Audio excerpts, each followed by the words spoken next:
Happy New Year po sa ating mga viewers.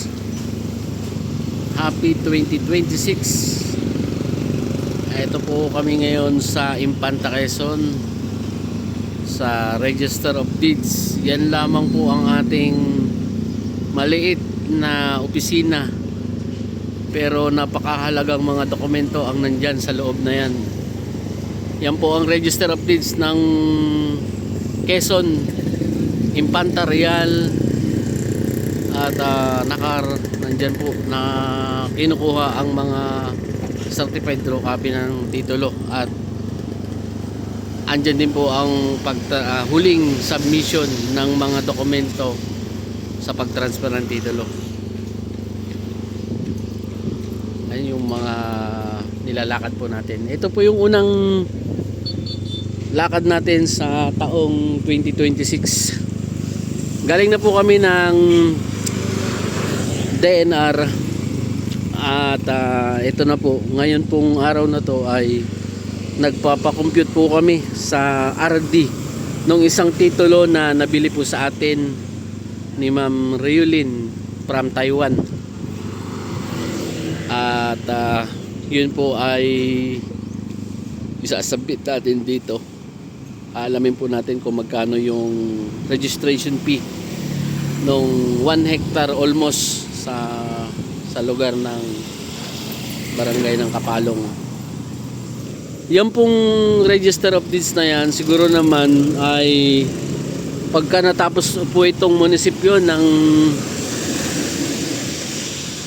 nito pong Infanta, yan po ang bagong munisipyo, yung building na yan.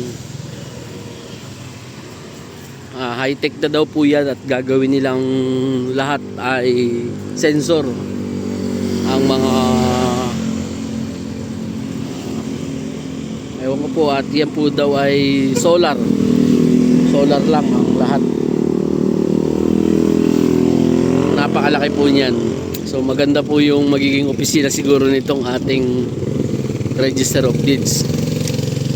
Doon po sa ating mga viewers na matagal nang nag-aantay ng ating mga video, marami po tayong mga gagawing activity na gagawin ko na lang ay makapag-upload ng tuloy-tuloy dito po sa ating channel, para po doon sa ating mga nag-aabang ay alam nyo po, updated po tayo. So matagal-tagal po tayo dahil sa mga dokumento rin, yun yung hindi natin mga nagawa nung mga nakaraang buwan. Pero sa ngayon, gawin natin parang Facebook ang YouTube natin, YouTube channel.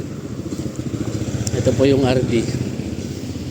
Dito po kasi pag pumasok yung 3 o 4 na tao, sikip na sa loob. Yan po yung huling submission ng mga dokumento galing po ng BIR. Ito po yung papunta ng bayan ng Infanta, Quezon. Yan, after po namin dito, pupunta naman po kami sa barangay ng Pisa para po doon sa bark clearance nung isa pa po naming inaayos na dokumento para naman po sa dark clearance.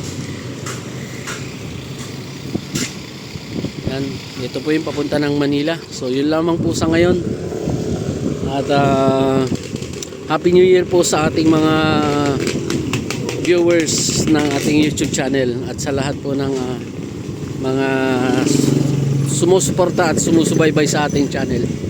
Salamat po.